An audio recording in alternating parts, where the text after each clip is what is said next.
옷은 말짱한데 눈깔이 시궁창이야. 곁에 믿을 놈 하나 없이 혼자 썩어갈 팔자구먼. 한양 저작거리에서 관상을 봐주며 하루하루 연명하는 9살 거지 소년 산돌이. 처음 만난 사내의 면전에 대고 내뱉은 한마디였습니다.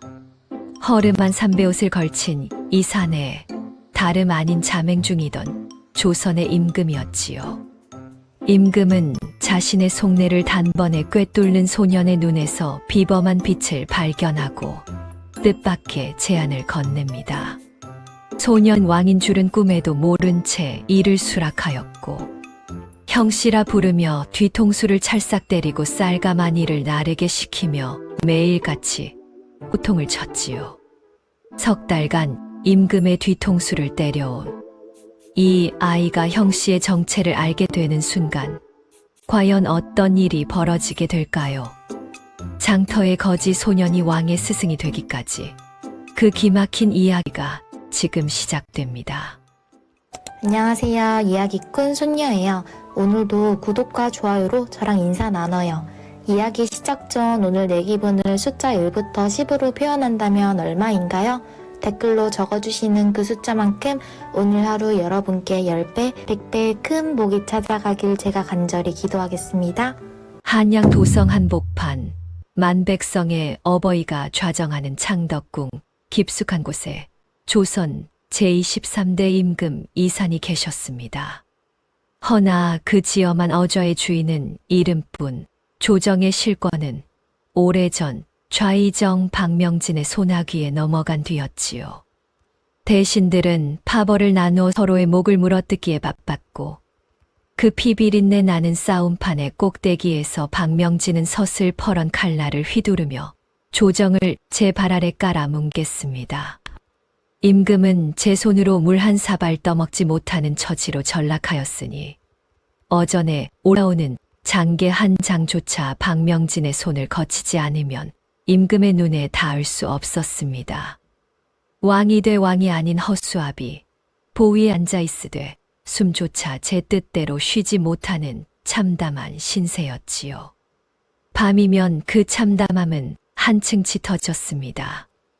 임금의 침전 창호지 너머로 사람의 그림자가 어른거렸으니 박명진이 심어둔 감시자였습니다.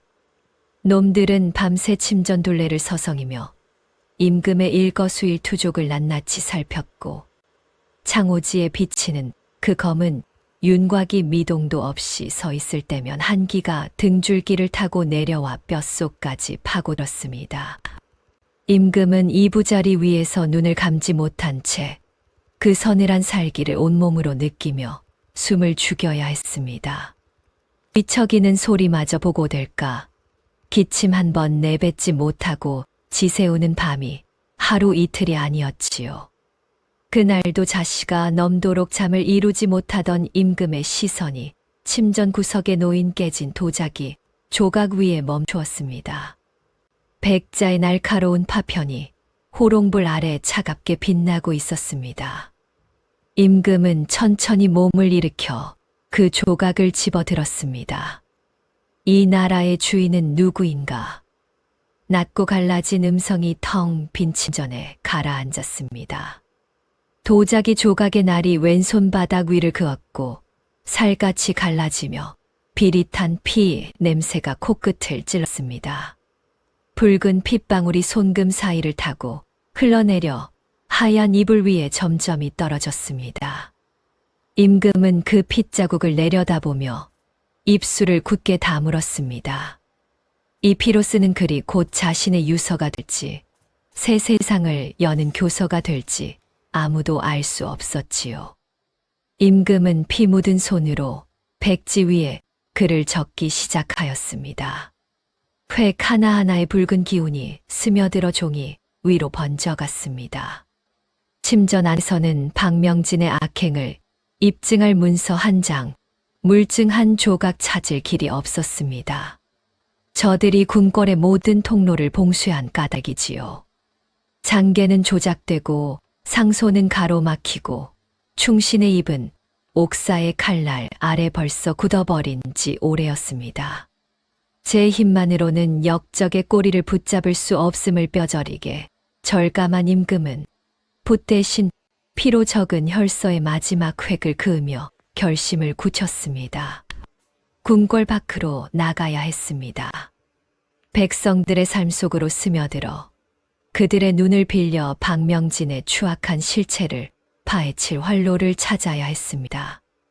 인적이 끊어진 심야, 임금은 침전에 호롱불을 낮추고 자신의 충직한 도승지 허준희를 은밀히 불러들였습니다. 허준희는 침전 문턱을 넘는 순간부터 이미 심상치 않은 공기를 감지하였을 것입니다. 임금이 내민 것은 아직 핏기가 마르지 않은 혈서 한 장이었습니다. 허준희의 손끝이 그 종이를 받아드는 순간 미세하게 떨렸고 붉은 글씨 위로 시선이 오가는 동안 그의 눈시울이 서서히 붉어져 갔습니다. 임금은 낮고 단호한 음성으로 입을 열었습니다. 내일 아침부터 나는 중병에 걸려 사경을 헤매는 것이다. 죽는 날까지 내 침전의 문고리는 아무도 잡지 못하게 하라. 그 한마디에 침전의 공기가 얼어붙었습니다. 도승지는 혈서를 가슴에 품으며 무릎을 꿇었습니다. 이 비밀을 무덤까지 가져가겠노라. 자신의 목을 걸겠노라 맹세하는 그의 목소리가 갈라졌으되 그 눈빛만은 흔들림이 없었지요. 임금은 곧바로 몸을 일으켜 침전 안쪽 서고 뒤편으로 향하였습니다.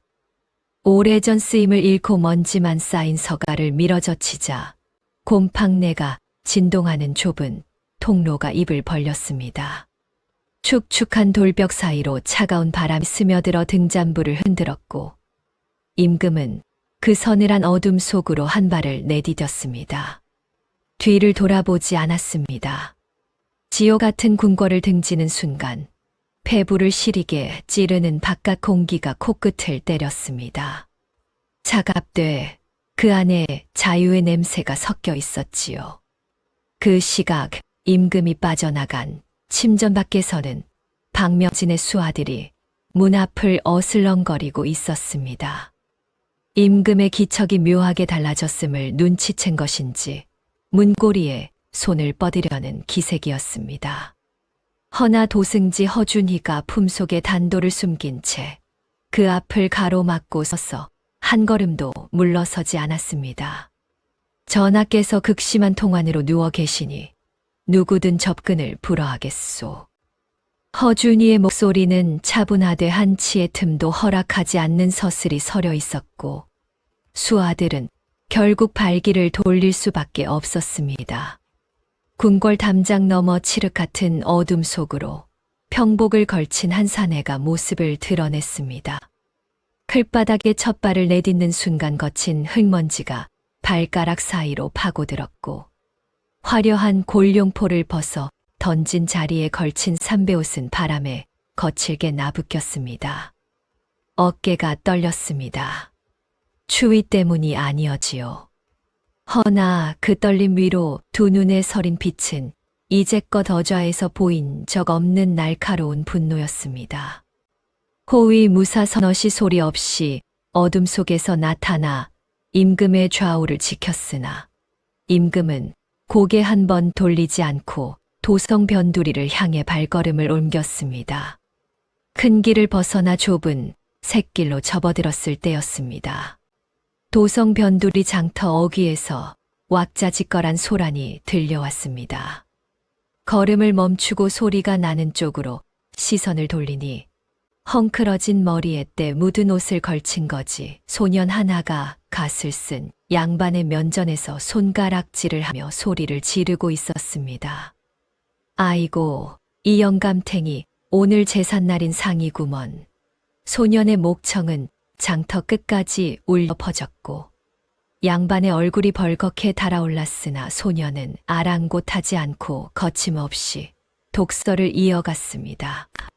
구경꾼들이 웅성거리는 가운데 임금은 그 자리에 우뚝 멈춰 섰습니다. 골룡포를 벗었으되 여전히 왕의 눈을 가진 사내의 시선이 권세 앞에 기죽지 않는 소년의 거친 눈빛 위에 조용히 머물렀습니다. 지엄한 궁궐을 등지고 도성의 거친 흙바닥을 밟은 임금의 발걸음에 조선의 운명이 소리 없이 얹히기 시작하였습니다. 이튿날 해가 중천에 걸렸을 무렵 도성 변두리 장터는 사람들의 발길로 북적였습니다. 생선 비린내와 떡지는 김이 뒤섞인 저작거리 한복판에서 어젯밤 임금의 눈길을 사로잡았던 그 거지 소년 산돌이 또다시 소란의 한가운데 서 있었지요. 이번에는 관아의 녹을 받아먹는 벼슬아치가 상대였습니다. 산돌은 그자의 얼굴을 아래서 위로 훑어보더니 장터가 떠나갈 목청으로 외쳤습니다. 대근 죽을 상이야. 눈 밑에 검은 기운이 서렸고 입꼬리가 아귀처럼 늘어졌으니 그 품 속에 숨긴 더러운 돈을 당장 털어서 굶는 백성들에게 뿌려라. 구경꾼들이 웅성거렸고 벼슬아치의 얼굴이 시뻘겋게 달아올랐습니다. 벼슬아치가 이를 악물고 회초리를 낚아채 소년의 머리통을 향해 내리쳤습니다. 허나 산돌은 마치 물이 바위를 타고 흐르듯 고개를 한 뼘 기울여 회초리 끝을 스치게 하더니 되레 벼슬아치의 도포 안쪽 왼쪽 겨드랑이 아래를 손가락으로 콕 짚었습니다. 거기에 뇌물 보따리 숨겨놨잖아. 엽전이 한 30냥은 되겠구먼. 벼슬아치가 화들짝 놀라 몸을 움츠리는 바람에 도포 자락이 벌어졌고 과연 기름종이에 쌓인 묵직한 보따리가 쏟아져 내렸습니다. 장터에 모인 백성들의 입이 일제히 벌어졌지요. 엽전 구르는 소리가 찬 흙바닥 위로 흩어지는 동안 9살 거지 소년은 팔짱을 낀 채 코웃음을 쳤습니다. 멀찍이 국밥집 처마 아래 기둥의 등을 기대고 서 있던 이사는 그 일련의 소란을 처음부터 끝까지 지켜보고 있었습니다. 3배옷 차림의 사내는 소년의 거침없는 눈빛 위에서 시선을 떼지 못하였습니다. 권세 높은 벼슬아치 앞에서 한치도 기죽지 않는 저 배짱, 품속에 감춘 것까지 꿰뚫어 보는 저 눈. 궁궐에서 수많은 대신의 아첨과 거짓 충성에 시달려 온 이산의 가슴 한 구석이 뜨겁게 달아올랐습니다. 자신이 어좌 위에서 잃어버린 것, 진실을 마주할 용기라는 것이 저 작은 소년의 두 눈 안에 고스란히 살아있었지요. 이사는 등을 기대고 있던 기둥에서 슬며시 몸을 떼어 소란히 가라앉은 장터 골목으로 걸음을 옮겼습니다. 벼슬아치에게 쫓겨 골목 끝에서 헐떡이고 있던 산돌의 앞을 일부러 가로막고 선 것이지요. 왕의 위엄이라고는 한 올도 남기지 않은 천진하고 느긋한 미소를 지은 채 이산이 입을 열었습니다. 꼬마야, 나도 한번 봐주려무나. 이 형씨 관상은 어떤고? 산돌은 갑자기 앞을 막아선 덩치 큰 사내를 올려다보며 눈을 가늘게 좁혔습니다. 소년의 시선이 이산의 이마에서 미간으로, 미간에서 눈가로 천천히 내려갔습니다. 뚫어지게 들여다보던 산돌의 입술이 벌어지다가 문득 닫혔습니다. 말을 잇지 못하는 것이었지요. 겉으로 보이는 인상은 온화하고 넉넉하되 그 안쪽에 깊게 패인 어떤 그림자가 소년의 눈에 걸린 것입니다. 산돌은 한참을 뜸을 들이더니 이윽고 고개를 갸웃거리며 입을 열었습니다. 형씨, 인상은 참 좋은데 눈가에 낀 고독이 너무 짙어. 벗 하나 없이 제 속만 갉아먹을 팔자구먼. 이산의 어깨가 미세하게 움찔하였습니다. 9살 거지 소년이 던진 한마디가 궁궐에서 수십 년을 곁에 둔 그 어떤 대신도 읽어내지 못한 임금의 속내를 한 칼에 도려낸 것이지요. 놀라움 뒤에 묘한 희열이 이산의 입꼬리를 끌어올렸습니다. 이 아이의 눈은 거짓말을 하지 않는다는 확신이 가슴 안에서 싹을 틔웠습니다. 이산은 소년의 허기진 기색을 놓치지 않았습니다. 앙상한 볼에 흙이 묻어 있고 입술은 바짝 말라 갈라져 있었지요. 이사는 장터 안쪽 뚝배기에서 사골 국물이 펄펄 끓어오르는 국밥집으로 산돌의 손목을 이끌었습니다. 소녀는 처음에는 경계하듯 손을 뿌리쳤으나 국밥집 문턱을 넘는 순간 코끝을 감싸는 구수한 김에 배꼽 시계가 먼저 항복하고 말았지요. 뜨거운 국밥 한 그릇이 앞에 놓이자 산돌은 숟가락도 쓰지 않고 사발을 두 손으로 움켜쥐어 국물부터 들이켰습니다. 모굴대가 오르내릴 때마다 소년의 어깨에서 긴장이 한 겹씩 벗겨지는 것이 보였습니다. 허기가 가시고 소년의 눈에 생기가 돌아왔을 때 이산이 조심스레 말을 꺼냈습니다. 사실 나는 도성의 큰 댁에서 집사 노릇을 하다가 쫓겨난 몸이야. 갈 곳도 의지할 곳도 없는 처지인데 내가 나와 함께 다니며 세상 돌아가는 이치를 좀 읽어주지 않겠느냐. 산돌은 국밥 그릇 너머로 이산을 올려다보며 콧방 귀를 뀌었습니다. 쫓겨난 집사가 국밥은 잘도 사네. 허나 이산은 개의치 않고 소년의 눈을 똑바로 바라보며 말을 이었습니다. 내가 가진 그 눈은 세상을 바꿀 힘이 있다. 나와 함께 다니며 부조리한 세상의 이치를 읽어준다면 훗날 내가 원하는 그 어떤 세상이든 당당히 마주하게 해주마.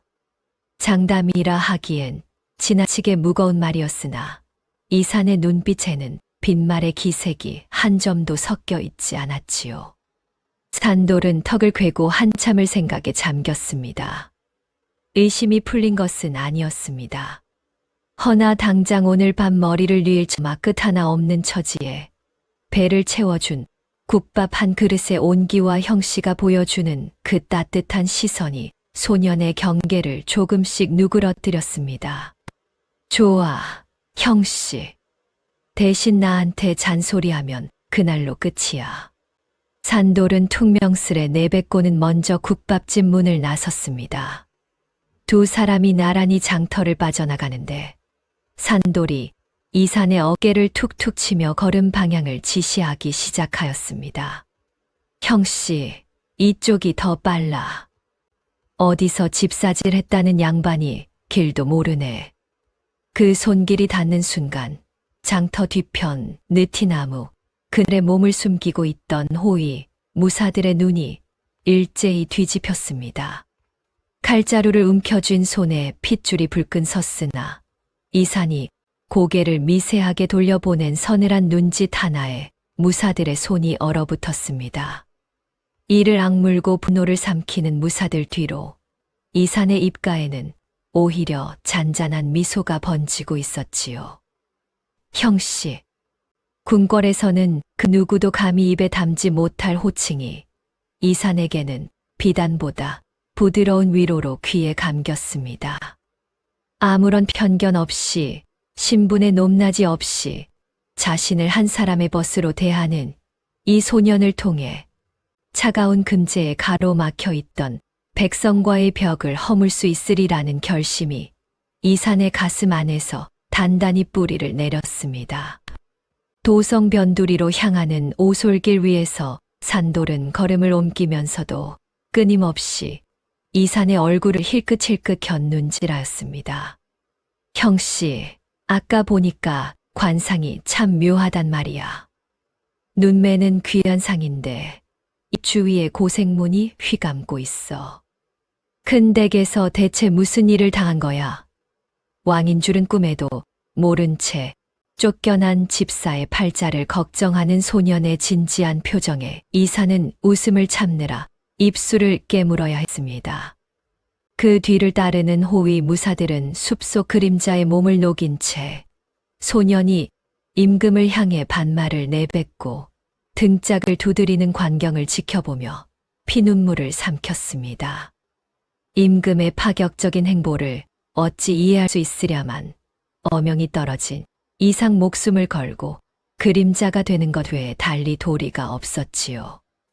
당돌한 거지 소년 산돌의 손에 조선의 운명을 짊어진 임금의 발걸음이 맡겨지는 기이하고도 위태로운 동행이 그렇게 시작되었습니다. 도성 변두리, 지붕의 이영이 반쯤 썩어 비만 오면 빗물이 새는 낡은 주막이 있었습니다. 주모가 내어준 뒷방은 어른 둘이 나란히 누우면 벽에 어깨가 닿을 만큼 좁았는데 이산과 산돌은 바로 그 방에서 석 달에 이르는 기묘한 동거를 시작하였지요. 이산은 쫓겨난 집사, 산돌은 갈 곳 없는 거지 소년. 서로의 진짜 이름도 진짜 사연도 모른 채 한 이불 아래 발을 맞대고 잠드는 밤이 하루 이틀 쌓여갔습니다. 산돌은 이산이 진짜로 큰 댁에서 쫓겨난 집사라고 철석같이 믿었고 믿는 만큼 거침이 없었습니다. 매일 아침 해가 묘시를 넘기기도 전에 산돌의 손바닥이 이산의 등짝을 내리쳤습니다. 형씨, 해 뜨기 전에 장터 가서 자리 잡아야 된다고. 눈도 제대로 뜨지 못한 이산을 질질 끌고 나가 쌀가마니를 나르게 하고 생선 좌판에 물을 갈게 하고 떡집 아궁이에 장작을 떼게 하였지요. 궁궐에서 골룡포를 걸치고 어좌에 좌정하던 손으로 생선 비늘을 긁어내는 처지였으니 이산의 손바닥에는 물집이 잡히고 터지기를 반복하였습니다. 형씨, 쌀가마니 하나 제대로 못 들고 그게 무슨 집사 노릇이야. 산돌은 허리를 펴지 못하고 끙끙대는 이산의 뒤통수를 찰싹 때리며 호통을 쳤습니다.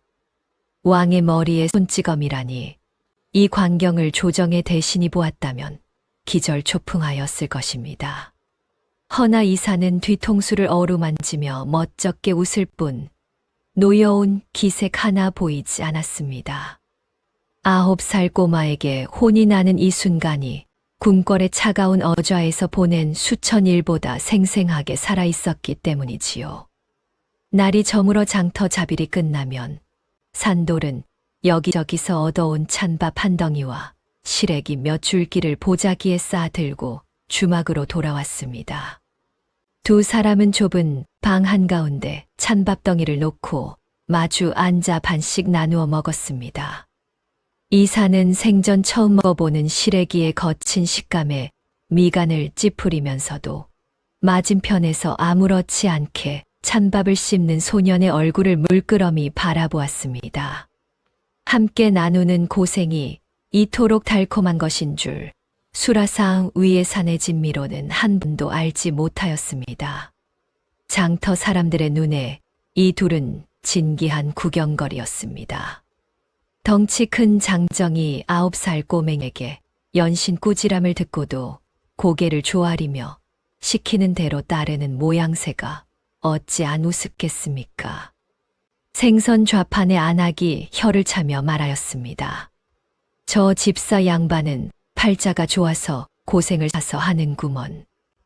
떡집 주모도 거들었지요. 글쎄, 아이 하나 달래지 못하고 쩔쩔매는 꼴이라니. 이산은 그 비아냥을 등 뒤에서 고스란히 들었습니다. 허나 얼굴을 붉히기는커녕 귀를 쫑긋 세웠습니다.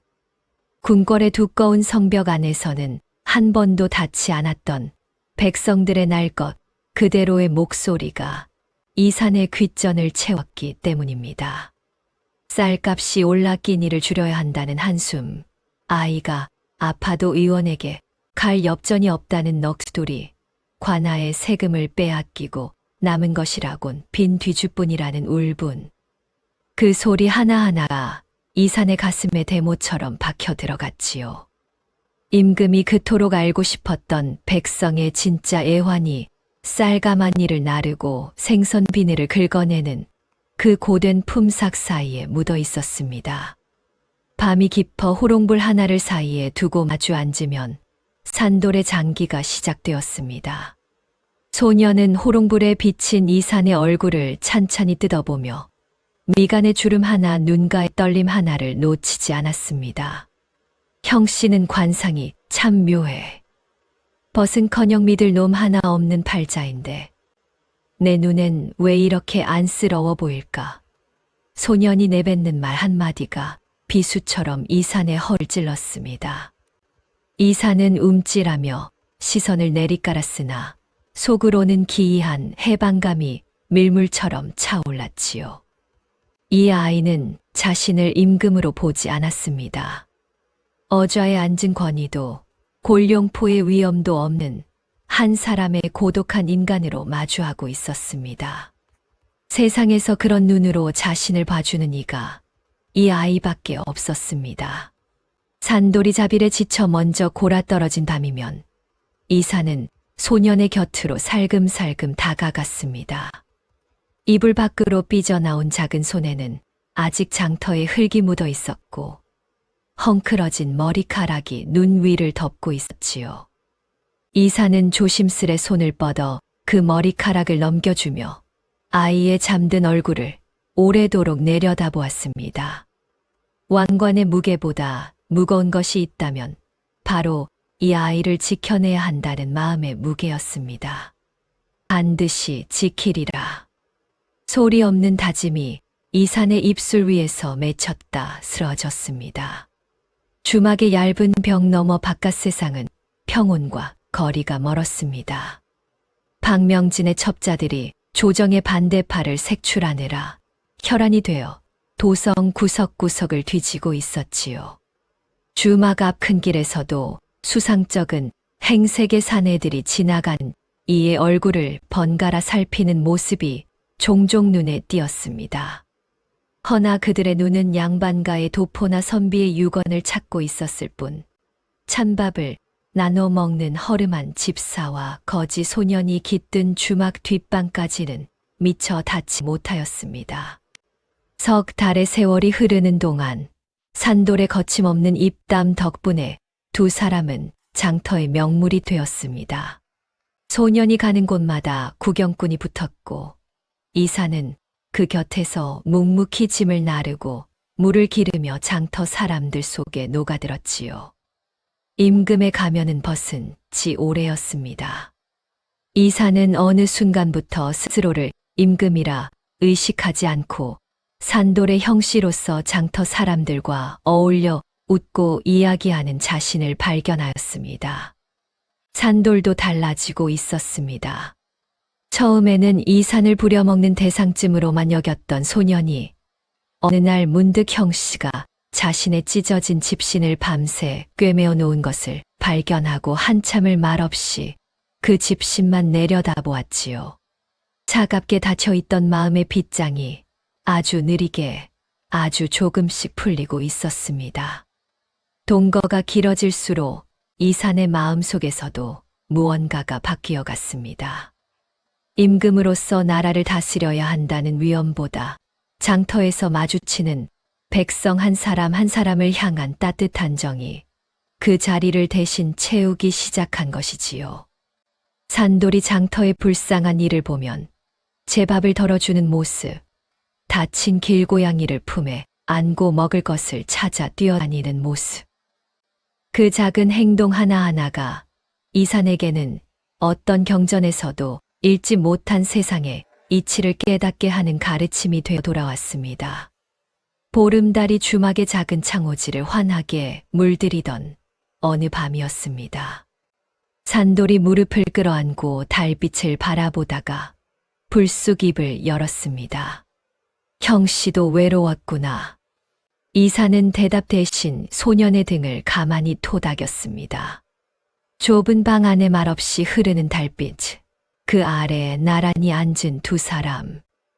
한 명은 잃어버린 왕관의 무게를, 한 명은 부모를 잃은 날의 아픔을 각자의 가슴에 품고 있었으되 서로의 곁에 앉아 있다는 것만으로 그 무게가 한 줌 가벼워지는 기이한 밤이었습니다. 그날 밤은 유난히 고요하였습니다. 주막 뒷방의 창호지 너머로 달빛조차 구름에 가려 스며들지 못하였고 방 안은 먹물을 풀어놓은 듯 짙은 어둠뿐이었지요.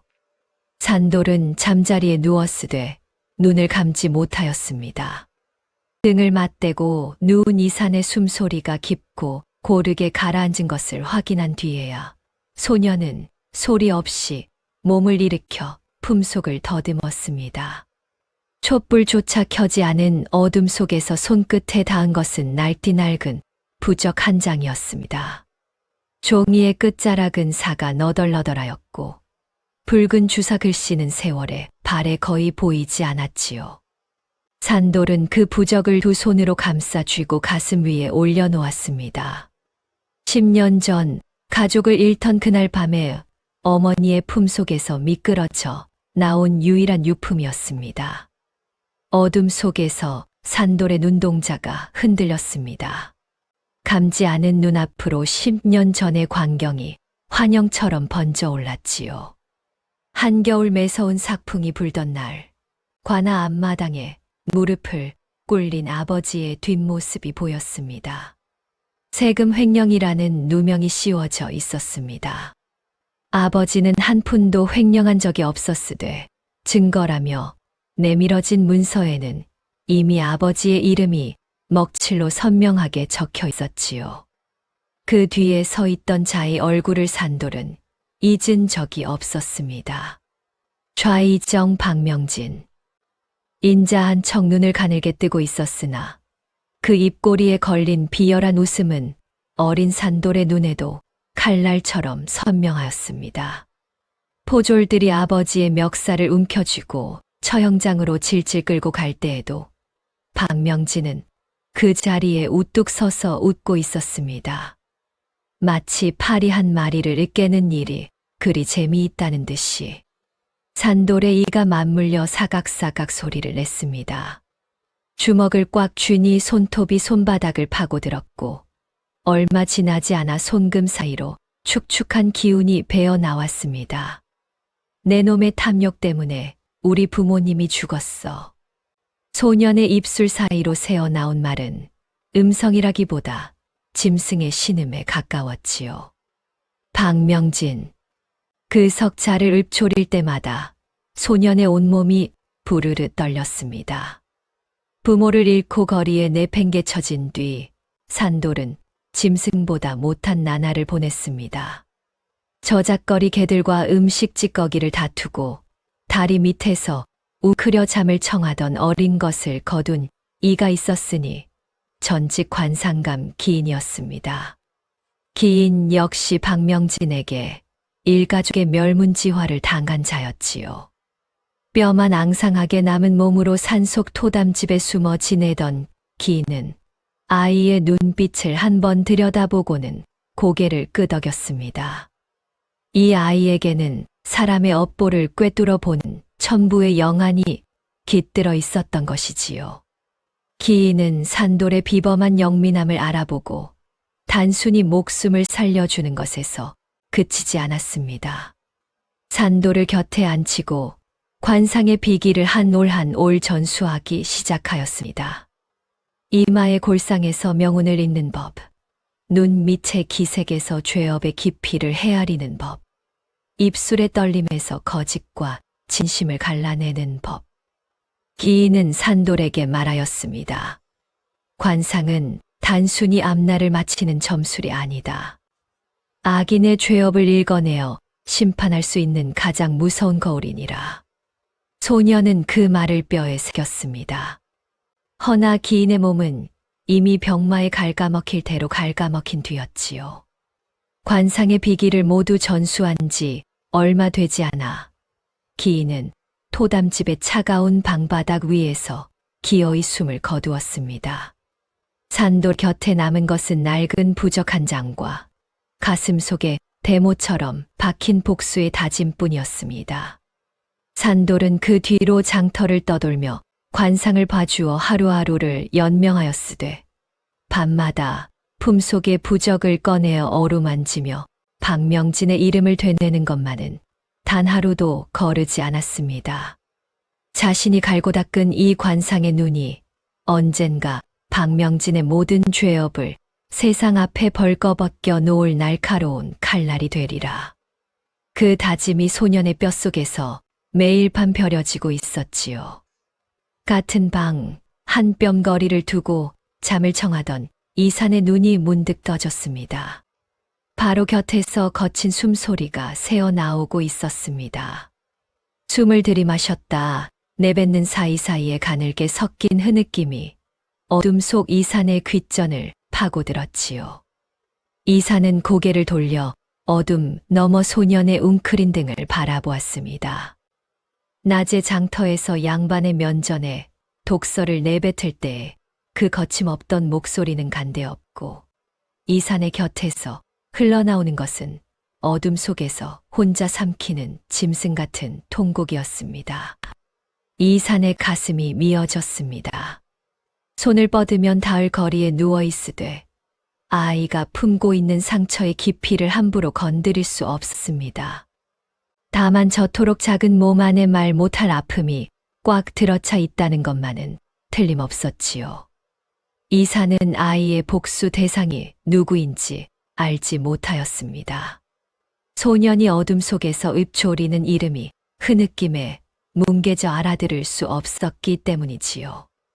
이산이 느끼는 것은 오직 부모를 잃은 아이의 고통을 함께 나누고 싶다는 순수한 연민뿐이었습니다. 저 아이가 복수라는 깊은 늪에 빠져 헤어나오지 못하게 된다면 언젠가 자신이 왕의 이름으로 아이의 원한을 함께 갚아주리라. 이사는 소리 없이 맹세하였습니다. 낮에 장터에서 양반의 코앞에 손가락질을 하고 거침없이 독서를 퍼붓던 산돌의 당돌함, 그것이 사실은 가슴속 깊이 품은 차가운 칼날을 감추기 위한 가면이라는 것을 이사는 까맣게 모르고 있었습니다. 소년이 세상을 향해 보여주는 뻔뻔하고 거친 껍데기 아래에 10년 묵은 복수의 불씨가 꺼지지 않고 타오르고 있었음을, 두 사람이 각자의 다짐을 안고 잠든 그 밤, 한양 도성 한복판의 좌이정 사저에서는 박명진이 자신의 권력을 더욱 공고히 다지기 위한 비리를 저지르고 있었습니다. 뇌물이 오가고 반대파의 이름이 적힌 명단이 작성되고 충신의 목을 겨눌 칼날이 갈리고 있었지요. 산돌은 부적을 가슴에 품은 채 눈을 감았습니다. 어둠 속에서 소년의 복수심은 차가운 겨울바람보다 더 매섭게 타올랐고 그 불씨는 다음 날 아침 장터의 햇살 아래에서 다시 당돌한 가면을 쓰고 나타날 채비를 하고 있었습니다. 좁은 방 안 한 이불 아래에서 한 명은 복수를 다짐하고 다른 한 명은 아이를 지키겠노라 다짐하는 기묘하고도 서글픈 하룻밤이 소리 없이 저물어 갔습니다. 동거가 석 달을 넘기던 무렵 장터의 풍경은 여느 날과 다름없이 시끄러웠습니다. 허나 그날따라 소란의 빛깔이 달랐지요. 갓을 비뚤게 눌러쓴 권세 높은 양반 하나가 좌판 앞에서 값을 깎으라 생떼를 부리다 말을 듣지 않는 백성의 뺨을 느닷없이 후려쳤습니다. 늙은 백성이 비틀거리며 쓰러지자 구경꾼들은 고개를 돌렸으되 산돌은 돌리지 않았습니다. 소년은 양반의 면전으로 성큼 걸어가 손가락을 치켜들었습니다. 이 영감, 죽을 관상이야. 남의 뺨을 치는 손의 검은 기운이 엉겨 붙었으니 그 손이 썩어 떨어지기 전에 빌어라.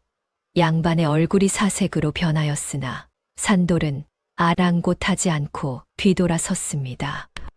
이사는 떡집 처마 아래에서 그 광경을 묵묵히 지켜보고 있었지요. 산돌이 뛰어와 이산의 옷소매를 잡아당겼습니다. 형씨, 저놈 관상에 탐욕이 가득해. 인중의 검은 기운이 서리고 눈꼬리가 짐승처럼 찢어졌으니 곧 재앙을 맞이할 상이야. 머지않아 벼락을 맞을 게 틀림없어. 소년은 숨이 차면서도 눈을 반짝이며 세상의 부조리를 낱낱이 짚어댔습니다. 이사는 소년의 말에 고개를 끄덕이면서도 저 아이의 눈이 읽어내는 것이 단순한 기륭화복이 아님을 다시 한번 실감하였습니다. 이산이 잠시 장터 안쪽 국밥집에 밀린 잔돈을 치르러 들어간 것은 찰나의 일이었습니다. 혼자 남겨진 산돌이 장터 어귀를 어슬렁거리는데 지나가던 한 사내에 걷어 올린 소매자락 사이로 기괴한 형상이 눈에 걸렸습니다. 손목 안쪽에 먹물로 새긴 뱀 한 마리가 또아리를 틀고 있었지요. 산돌의 두 눈이 커졌습니다. 박명진의 비밀 사병이 몸에 새기는 낙인, 그 뱀 문신을 소녀는 단번에 알아보았습니다. 살인귀에 낙인이 찍혀 있잖아. 산돌이 본능적으로 외치는 순간 사내의 얼굴이 일그러졌습니다. 뒤따르던 동료 둘이 좌우에서 산돌의 팔을 낚아채듯 움켜쥐고는 인적 없는 골목 안쪽으로 소년을 질질 끌고 사라졌습니다. 짧고 날카로운 비명이 국밥집 안까지 파고들었습니다. 이산의 손에서 엽전 몇 잎이 쏟아졌습니다. 왕의 신분을 숨겨야 한다는 이성이 뇌리를 스쳤으되 그보다 빨리 두 다리가 움직였지요. 이산은 국밥집 문을 박차고 나와 골목을 향해 벼락같이 질주하였습니다. 좁은 골목 안, 사내 셋이 산돌을 벽에 밀어붙이고 있었습니다. 평소에 둔하고 어리숙한 집사의 모습은 온데간데 없었습니다. 이산이 앞사내의 손목을 비틀어 꺾는가 싶더니 뒤따르는 자의 명치를 무릎으로 짓눌러 단숨에 꼬꾸라뜨렸습니다. 마지막 사내가 비수를 빼어들었으나 이산의 손날이 그자의 팔목을 내리치자 비수가 바닥에 떨어져 찬 흙 위를 굴렀습니다. 범상치 않은 무예였지요. 궁궐 무관 출신도 쉬이 흉내내지 못할 빠르기와 정확함이 삼배옷 차림의 집사 행색과는 영 어울리지 않는 것이었습니다. 이산은 벽에 쪼그라져 떨고 있는 산돌을 두 팔로 안아들었습니다. 골목 어길 벗어나 안전한 처마 아래로 몸을 숨긴 뒤에야 소년의 떨림이 이산의 가슴팍으로 고스란히 전해져 왔습니다.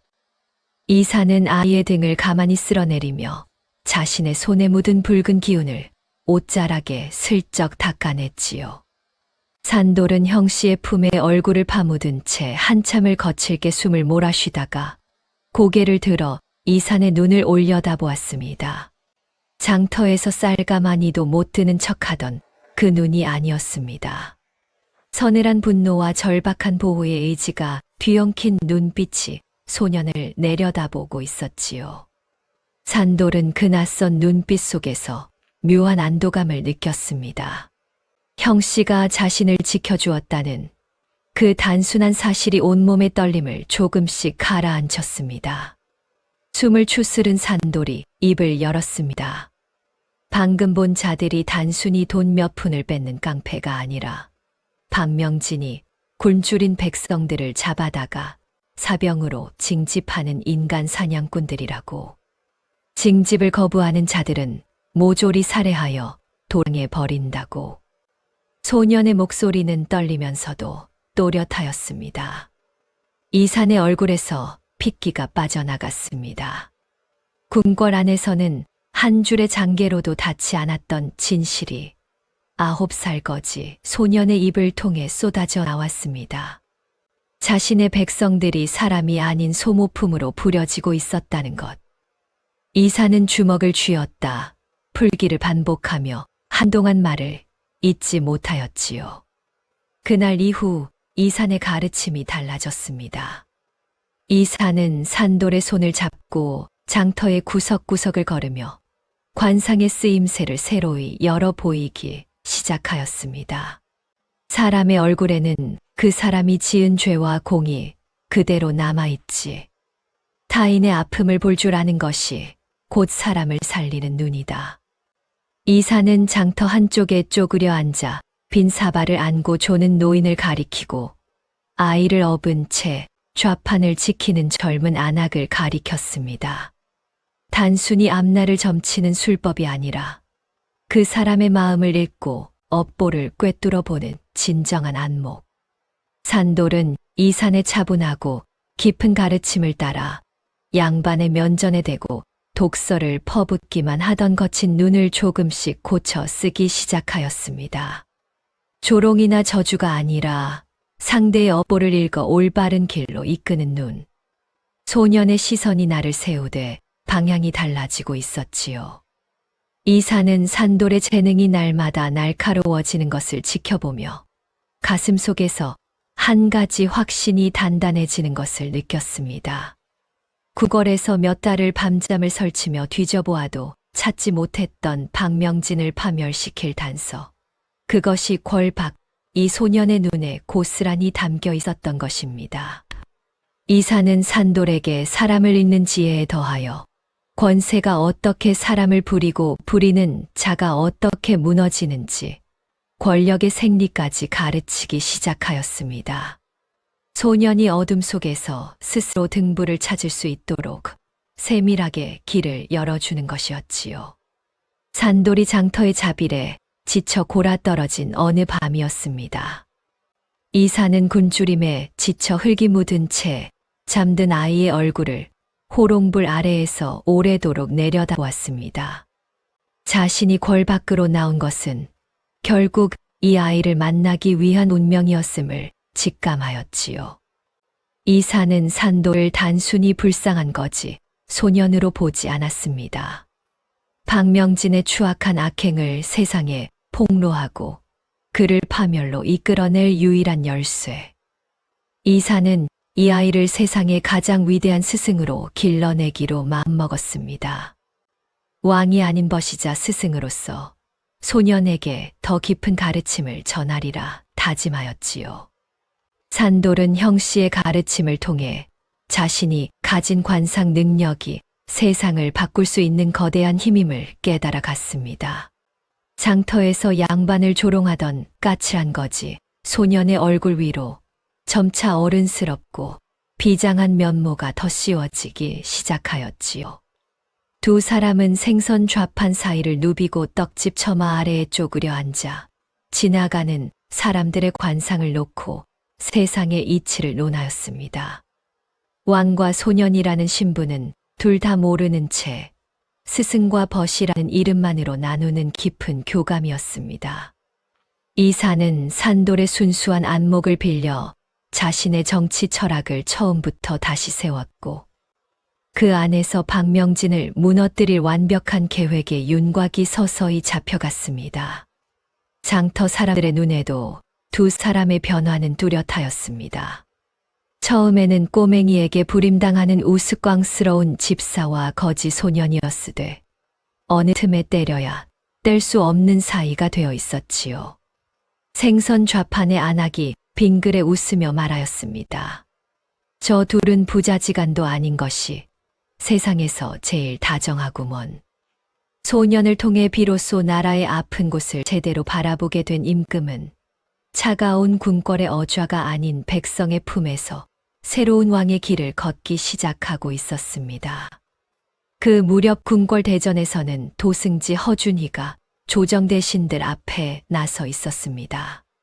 창백한 얼굴 위로 땀이 비쳤으되 목소리만은 한치의 흔들림도 없었지요. 전하의 병화는 전염의 독기가 극심하여 어이조차 접근을 삼가고 있는 형편이옵니다. 누구의 면담도 허락할 수 없사옵니다. 대전에 모인 대신들 사이로 웅성거림이 번졌으나 허준이는 시선 하나 흐트러뜨리지 않고 문을 등진 채 버텼습니다. 거짓 보고가 조정의 공식 기록으로 올라가는 순간이었습니다. 박명진은 자리에 앉은 채 보고를 듣고 있었습니다. 입꼬리가 느릿느릿 올라가더니 비열한 미소가 얼굴 위에 번졌지요. 임금이 영영 일어나지 못한다면 이보다 좋은 일이 어디 있겠습니까? 박명진은 그날부터 자신의 측근들을 조정 요직에 하나씩 심기 시작하였습니다. 병조판서 자리에 자신의 사위를, 이조참의 자리에 오랜 수하를 앉히는 일이 물 흐르듯 진행되었지요. 겉으로는 임금의 안위를 걱정하는 충신의 탈을 쓰고 있었으되 그 탈 뒤에서 박명진은 훨씬 은밀하고 거대한 계획을 실행에 옮기고 있었습니다. 임금의 혈통을 끊어버리고 자신의 가문을 왕실 위에 세우겠다는 야욕이었지요. 종친부의 문서가 교묘하게 조작되고 왕실의 제사를 주관하는 자리마저 박명진의 소나귀로 넘어가고 있었습니다. 그 시각 침전 앞을 지키는 허준이의 몰골은 말이 아니었습니다. 며칠째 눈을 붙이지 못한 탓에 눈이 벌겋게 충혈되어 있었고 광대뼈 아래 살이 빠져 그늘이 짙게 내려앉아 있었지요. 허나 임금의 혈서를 품속 깊이 간직한 그는 비밀 통로의 입구를 목숨 걸고 지키며 박명진의 수하들이 침전에 한 발짝이라도 가까이 오는 것을 허락하지 않았습니다. 박명진이 보낸 자들이 병세를 확인하겠다며 문고리에 손을 뻗을 때마다 허준희는 전염의 도끼가 방 밖까지 번질 수 있소. 목숨이 아깝거든 물러서시오라며 차갑게 쏘아붙였지요. 의심 어린 눈초리가 등을 찌르는 것을 느끼면서도 허준희의 표정은 바위처럼 굳어 있었습니다. 대신들의 면담 요청이 줄을 이었으나 하나도 빠짐없이 거절당하였고 궁궐은 허준희의 철벽 같은 통제 아래 고요를 유지하였습니다. 같은 밤 도성변두리 주막 귓방에서 이사는 산돌과 함께 저녁거리를 나눠 먹으며 웃고 떠들었습니다. 산돌이 장터에서 벌어진 우스꽝스러운 일을 제잘거릴 때마다 이산의 얼굴에 웃음이 번졌으되 그 웃음이 사그라들 때마다 눈 속에 들이우는 그늘을 소녀는 보지 못하였지요. 산돌이 먼저 잠든 밤 이사는 호롱불 심지를 낮추고 어둠 속에서 눈을 감지 못하였습니다. 자신이 자리를 비운 궁궐에서 벌어지고 있을 참극, 홀로 문 앞을 지키며 잠 한숨 이루지 못할 도승지의 참담한 얼굴이 눈앞에 아른거렸습니다. 이사는 이를 악물고 천장을 올려다보았습니다. 이 아이와 이렇게 지낼 수 있다면 보위가 무슨 소용일까? 나약한 진심이 입술 끝까지 차올랐으나 이사는 그 말을 소리 내어 뱉지 못하였습니다. 자신 정체를 밝히고 싶은 마음을 억누르며 소년과 함께하는 이 평화로운 순간을 하루라도 더 연명하고 싶은 것이 이산의 솔직한 속내였지요. 그 시각 궁궐에서는 박명진이 도승지의 거짓 보고를 철석같이 믿은 채 자신의 앞길에 장애물이 사라졌다고 확신하고 있었습니다. 사저의 별당에서 측근들과 둘러앉아 축배를 드는 박명진의 얼굴에는 탐욕의 기름기가 번들거렸지요. 이 나라의 운명이 곧 이 손 안에 들어온다.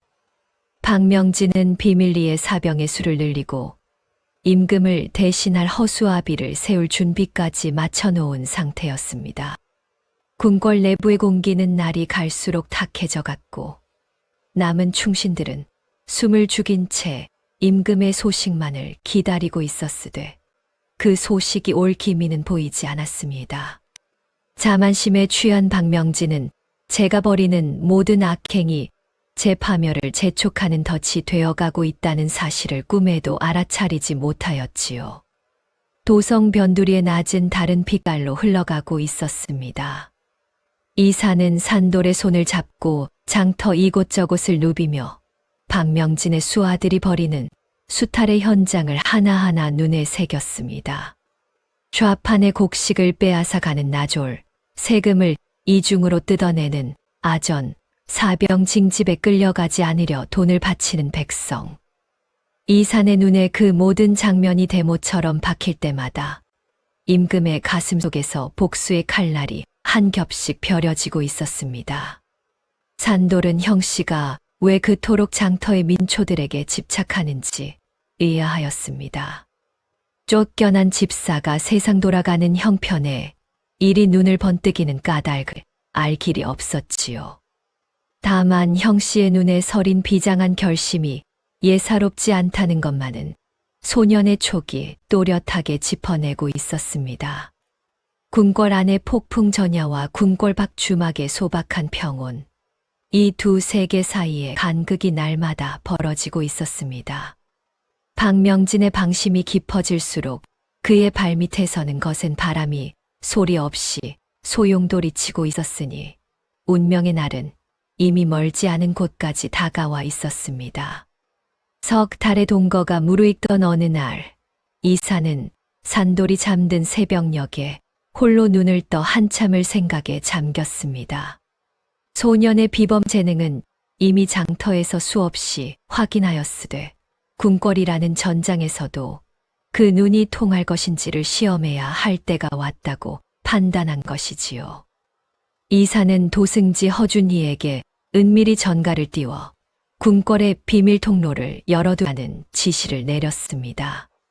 소년을 궁궐로 데려가기로 결심한 것입니다.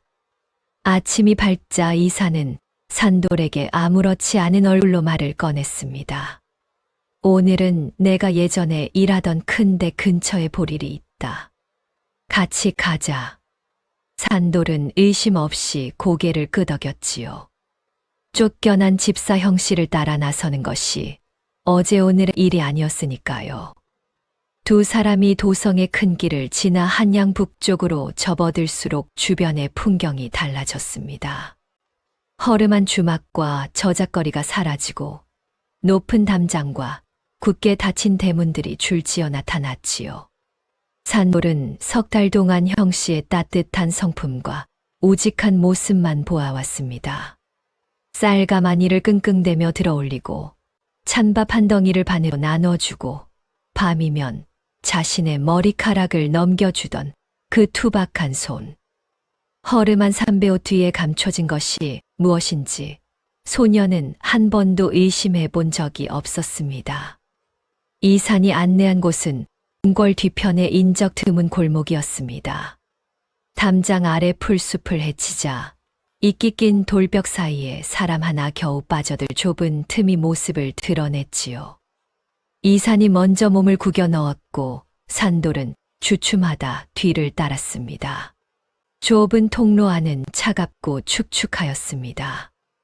돌벽에 스민 물기가 손끝에 닿았고 발밑은 미끄러운 이끼로 뒤덮여 있었지요. 걸음을 옮길수록 천장이 높아지고 벽이 넓어지더니 어느 순간부터 통로의 바닥이 거친 흙에서 반들반들한 석판으로 바뀌었습니다. 공기마저 달라졌습니다. 시장 바닥의 비릿하고 구수한 냄새 대신 서늘하고 엄숙한 기운이 코끝을 감쌌지요. 통로의 끝에 다다르자 무거운 나무 문이 나타났습니다. 이산이 문을 밀어 젖히는 순간 산돌의 두 눈이 크게 벌어졌습니다. 문 너머로 펼쳐진 것은 장터 어디에서도 본 적 없는 광경이었지요. 드넓은 대전의 높은 천장 아래 수십 명의 대신이 관복을 갖추어 입고 일제히 머리를 조아리고 있었습니다. 그 절이 향하는 곳은 대전 정면, 용이 새겨진 붉은 병풍 앞에 어좌였습니다. 산돌의 발이 석판 바닥 위에 얼어붙었습니다. 입이 반쯤 벌어진 채 다물어지지 않았지요. 어좌에 앉아있던 사람이 천천히 몸을 일으켰습니다. 골룡포의 넓은 소매를 정돈하고 두 손을 앞으로 모으며 대전의 촛불 아래로 그 얼굴이 또렷하게 드러났습니다. 산돌의 숨이 멎었습니다. 그 얼굴을 소녀는 알고 있었습니다. 석 달 동안 매일 아침 뒤통수를 때리며 깨웠고 장터에서 쌀가마니를 지게 하며 군기를 잡았고 밤이면 마주 앉아 관상 타령을 늘어놓았던 바로 그 얼굴이었지요. 허나 지금 그 얼굴 위에 놓인 것은 주막의 헐렁한 삼배옷이 아니라 금실로 수놓은 골룡포와 익선관이었습니다. 형씨. 산돌의 입에서 늘 부르던 호칭이 튀어나왔다가 허공에서 끊겼습니다.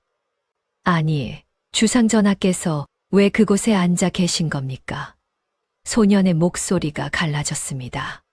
찬밥을 나누어 먹던 형씨와 골룡포를 걸친 임금이 같은 사람이라는 사실이 소년의 머릿속에서 도무지 하나로 합쳐지지 않았지요. 눈동자가 갈 곳을 잃고 흔들렸습니다.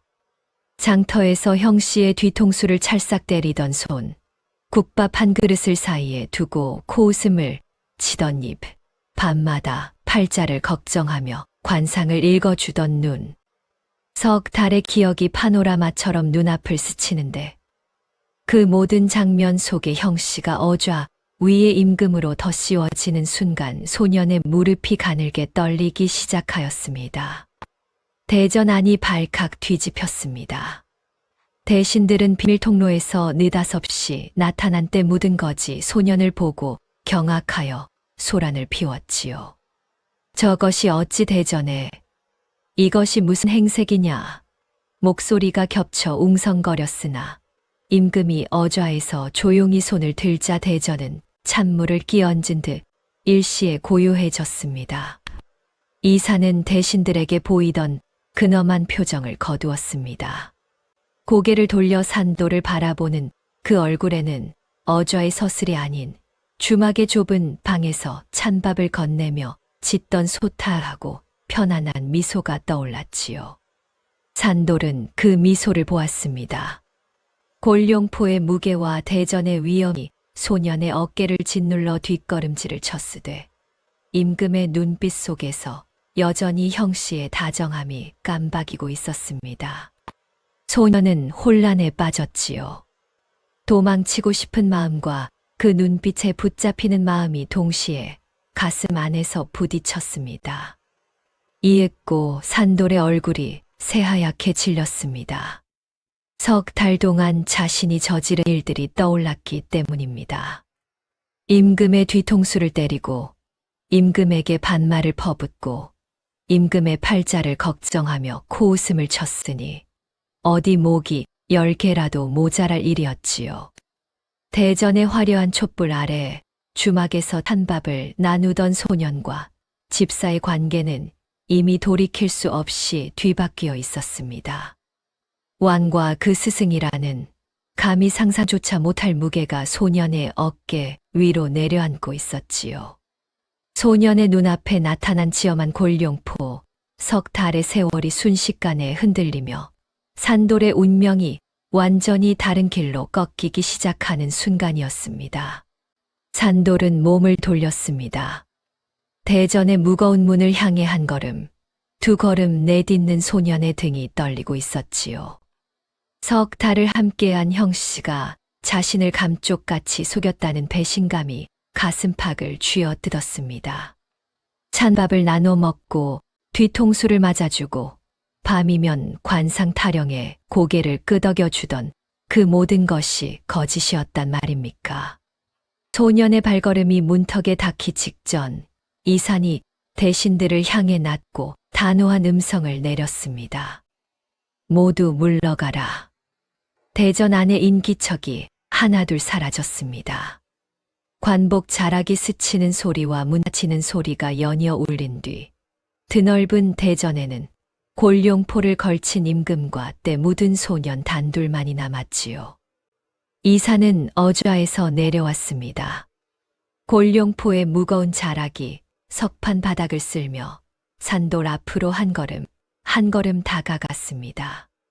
소년이 멈춰선 채 뒤도 돌아보지 않자 이산이 먼저 입을 열었습니다.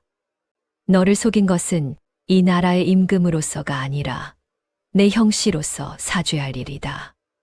이사는 골룡포를 걸친 채 소년을 향해 고개를 숙였습니다.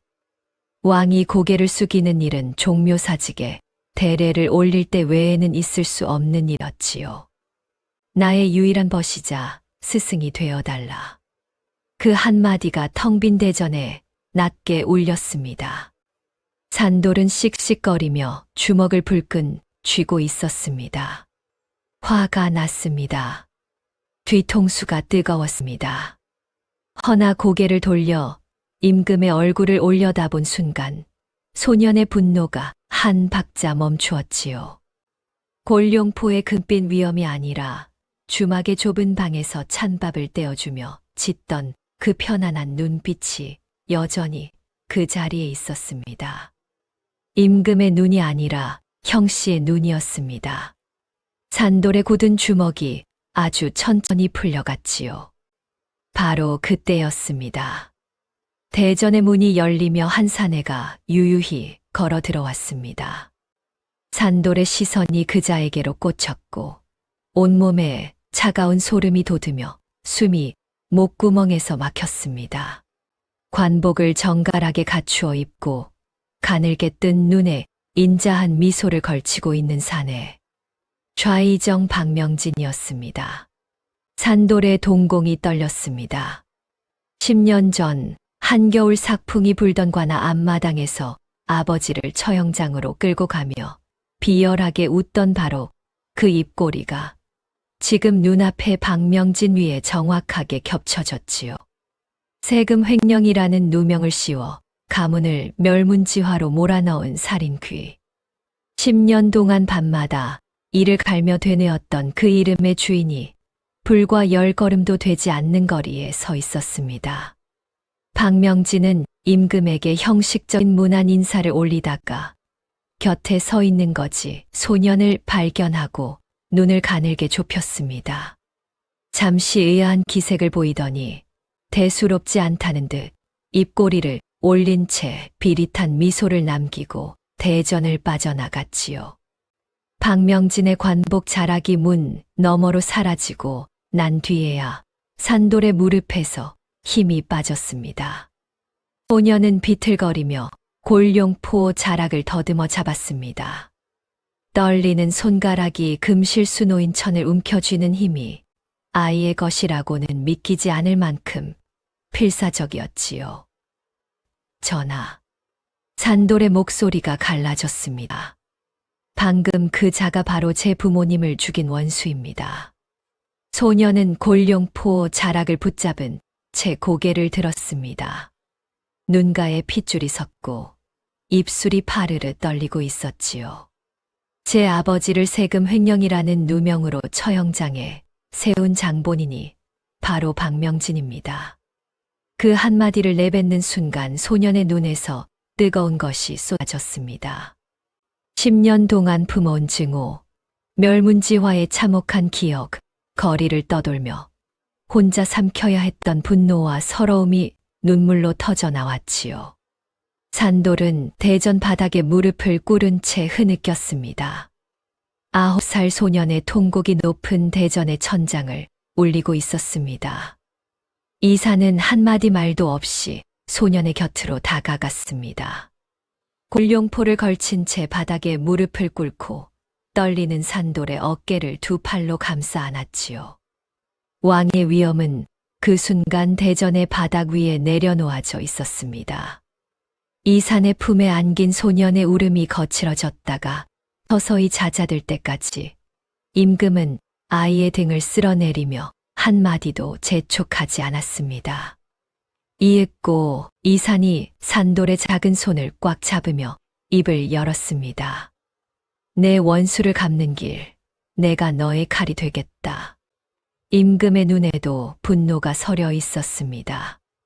박명진이 자신의 백성에게 저지른 만행, 그리고 눈앞의 소년에게 남긴 씻을 수 없는 상처에 대한 분노가 왕의 두 눈 속에서 차갑게 타오르고 있었지요. 산돌은 눈물을 닦으며 고개를 끄덕였습니다. 임금의 곁에 남기로 한 것입니다. 거지 소년의 신분으로 장터를 떠돌던 발이 왕의 스승으로서 궁궐의 석판 위에 첫걸음을 내딛는 순간이었지요. 이사는 산돌에게 궁궐의 번거로운 예법을 배우라고 강요하지 않았습니다. 대신 자신이 직접 아이의 곁에서 세상을 보는 법을 가르치며 소년이 가장 강력한 조언자로 서 줄 것을 원하였습니다. 그날 밤부터 두 사람은 궁궐 깊숙한 밀실에서 머리를 맞대기 시작하였습니다. 산돌은 궁궐의 화려함 속에 가려진 박명진의 추악한 비리를 파헤칠 채비를 하였고, 이사는 소년의 관상 비기와 자신의 왕권을 엮어 박명진을 척결할 치밀한 계획을 구상하였지요. 주막에서 찬밥을 나누던 석 달의 평화로운 날들은 이제 뒤로 물러났고, 두 사람의 시선은 궁궐이라는 전장의 한가운데를 향해 있었습니다. 소년의 손에는 거지들의 흙대신 왕의 신표가 들려 있었고, 두 사람의 운명은 거침없는 복수의 길을 향해 질주하기 시작하였습니다. 박명진은 대전에서 스쳐본 거지 소년을 임금의 궤벽 정도로 치부하였습니다.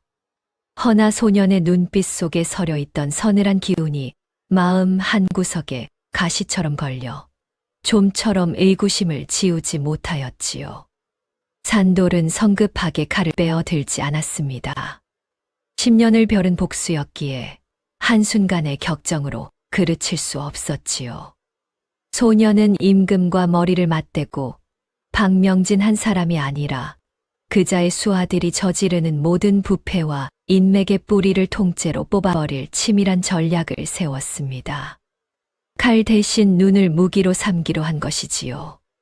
산돌은 궁궐 곳곳을 누비기 시작하였습니다. 처음에는 대전에서 조회가 열릴 때마다 임금의 어좌 뒤편 병풍 그늘에 몸을 숨기고 대신들의 얼굴을 하나하나 뜯어보았지요. 병풍 틈 사이로 눈만 내밀고 대신들의 이마와 눈가와 입꼬리를 살피는 소년의 모습은 궁궐의 들쥐가 구멍에서 코를 내미는 것과 다를 바 없었습니다. 조회가 끝난 뒤 임금과 단둘이 남으면 산돌은 낮은 목소리로 조언을 늘어놓았습니다. 오늘 병조참의 박아무개는 인사를 올릴 때 눈동자가 왼편으로 흘러싸웁니다.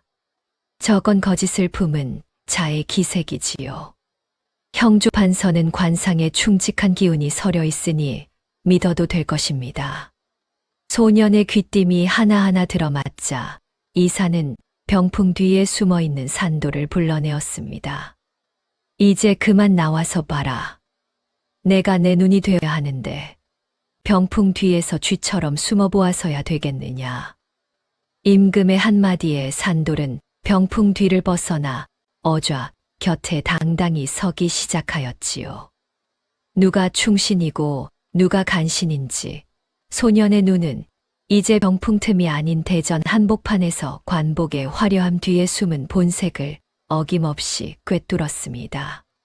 산돌의 조언에 따라 이산이 충신을 은밀히 끌어들이고 간신을 하나씩 요직에서 밀어내자 박명진의 세력은 자신도 모르는 사이에 서서히 고립되어 갔지요. 어느 날 조회 자리에서 산돌의 눈이 한 대신의 얼굴 위에 못 박히듯 멈추었습니다.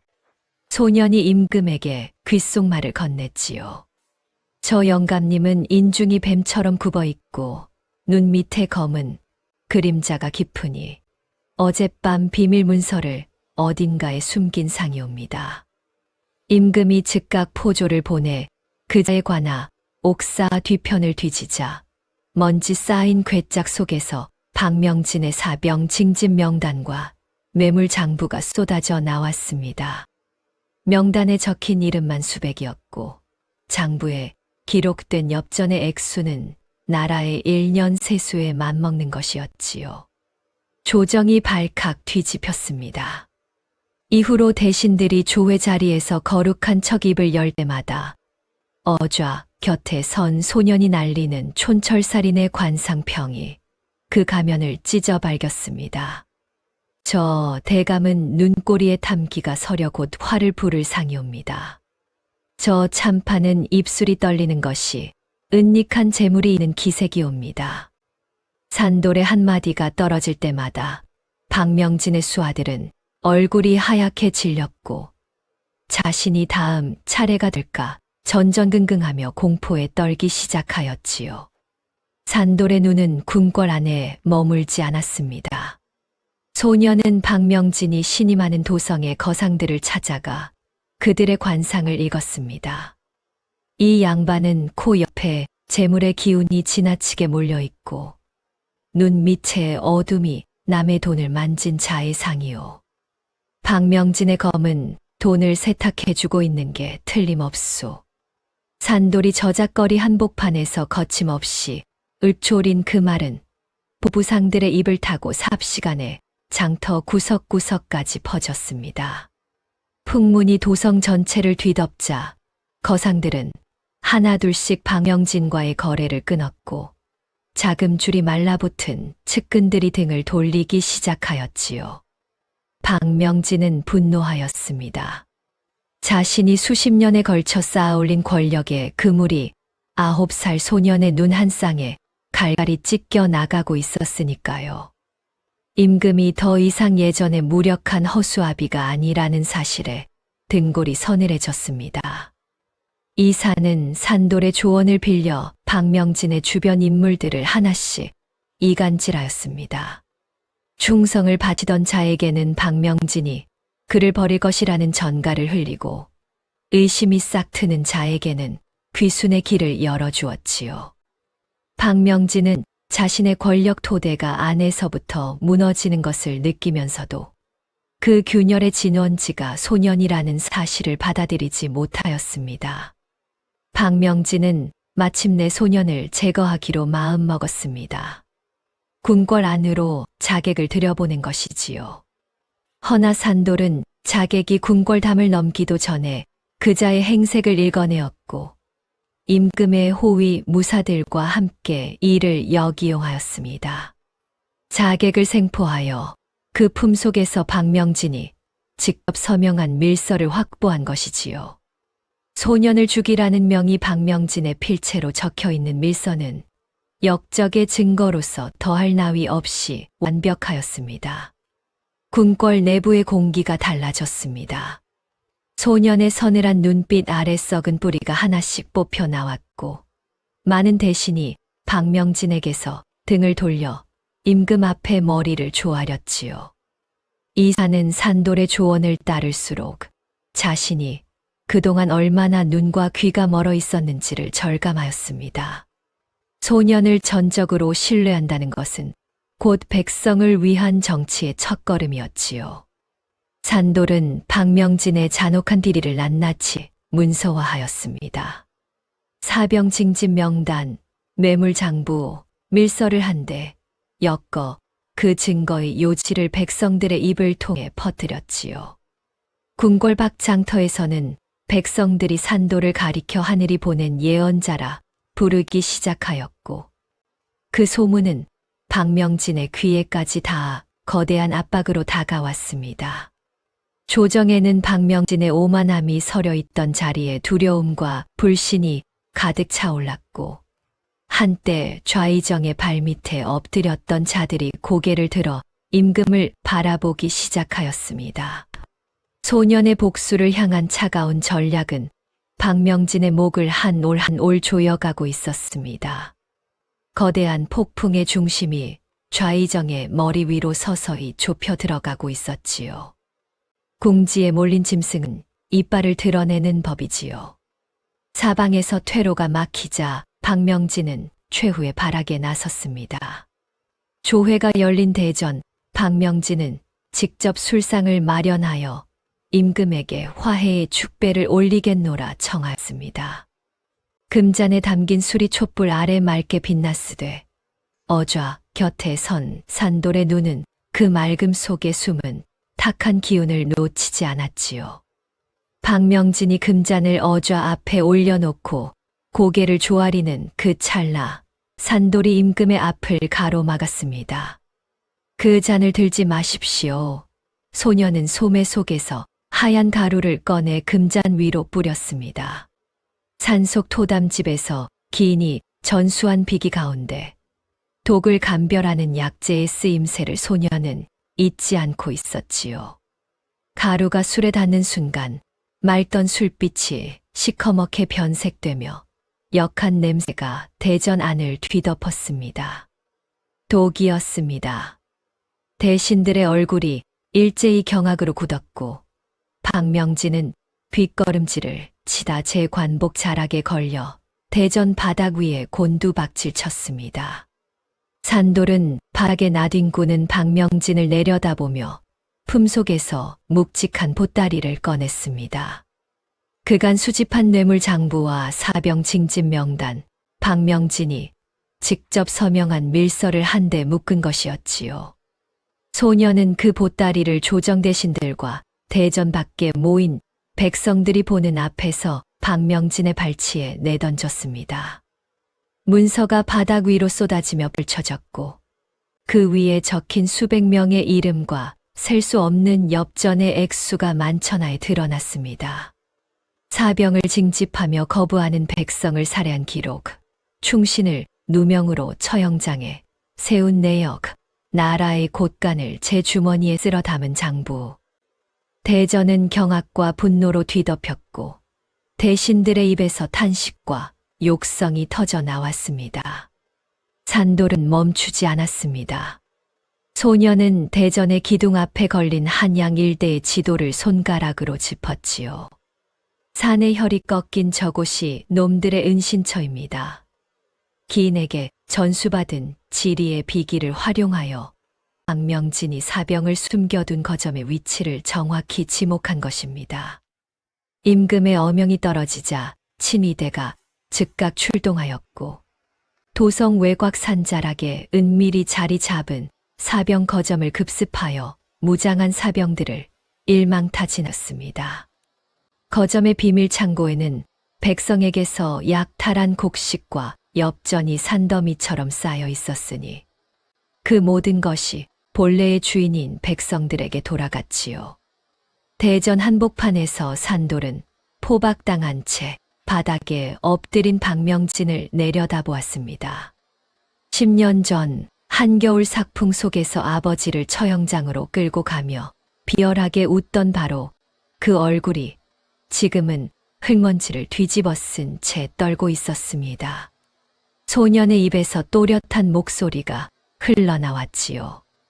내 부모님의 원수, 이제는 임금님의 나라에서 법의 심판을 받아라. 산돌의 눈에는 눈물이 고여 있었으되 목소리는 흔들리지 않았습니다. 나졸들이 박명진의 팔을 비틀어 일으키고 포승줄로 단단히 묶었습니다. 권력의 정점에서 끌려 내려온 좌의정은 고개를 떨군 채 일금부로 압송되었고 대전 밖에 모인 백성들은 그 모습을 지켜보며 쌓였던 울분을 비로소 토해냈지요. 인과응보라 하였습니다. 하늘이 그물을 치면 성긴 듯 하되 빠져나갈 구멍은 없는 법이었습니다. 박명진이 사라진 대전의 고요가 내려앉았습니다. 대신들은 어좌 곁에 서 있는 9살 소년을 바라보며 두려움과 경외심이 뒤섞인 눈빛을 보냈지요. 이사는 어좌에서 일어나 대신들이 보는 앞에서 박명진의 죄상을 다시 한번 엄히 꾸짖었습니다.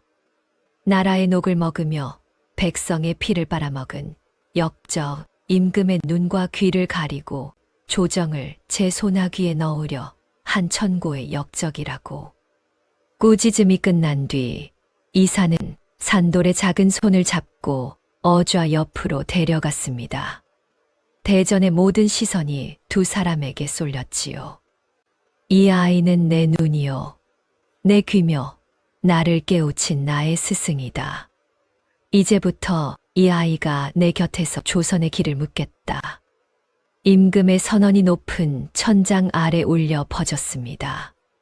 대신들 사이의 동요가 일었으되 소년이 그동안 보여준 예리한 안목과 흔들리지 않는 정의로움을 두 눈으로 확인한 터라 감히 반대의 목소리를 내는 자는 없었습니다. 산돌은 왕의 스승으로서 예복을 갖추어 입었습니다. 때 묻은 거지의 행색은 사라졌으되 소년의 입버릇은 달라지지 않았지요. 예복의 깃을 여미면서도 산돌은 이산을 여전히 형씨라 불렀습니다. 대신들이 기겁하여 눈이 휘둥그레졌으나 이산은 빙그레 웃을 뿐이었지요. 격식 없는 벗의 우정은 골룡포와 예복 사이에서도 변함없이 살아 숨 쉬고 있었습니다. 이산은 산돌의 도우로 썩은 조정을 정화하고 억울한 누명을 쓴 자들을 복권하고 굶주린 백성에게 곳간을 열어 태평성대의 기틀을 마련하며 진정한 성군으로 거듭나기 시작하였습니다. 산돌은 왕의 스승으로서 조정의 인재 등용을 지켜보았고 이사는 소년의 조언에 따라 백성을 위한 정책을 하나하나 펼쳐나갔지요.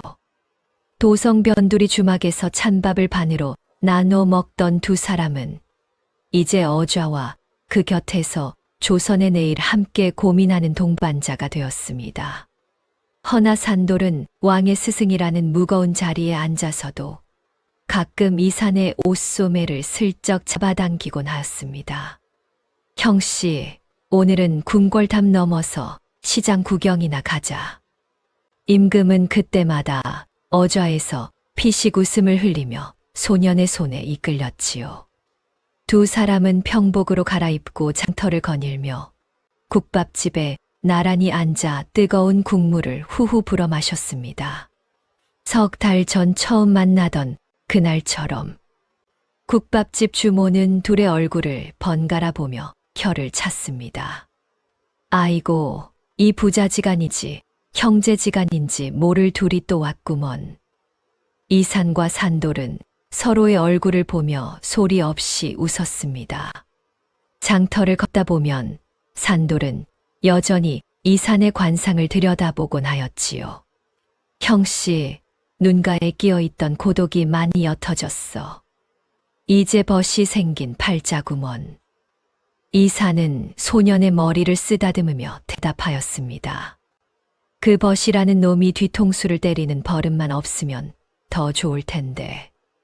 산돌이 씩 웃으며 임금의 등짝을 한 대 올려붙이자 뒤를 따르던 호위 무사들이 또다시 이를 악물었으되 임금의 웃음소리가 장터에 울려 퍼지는 것을 보고는 차마 나서지 못하였습니다.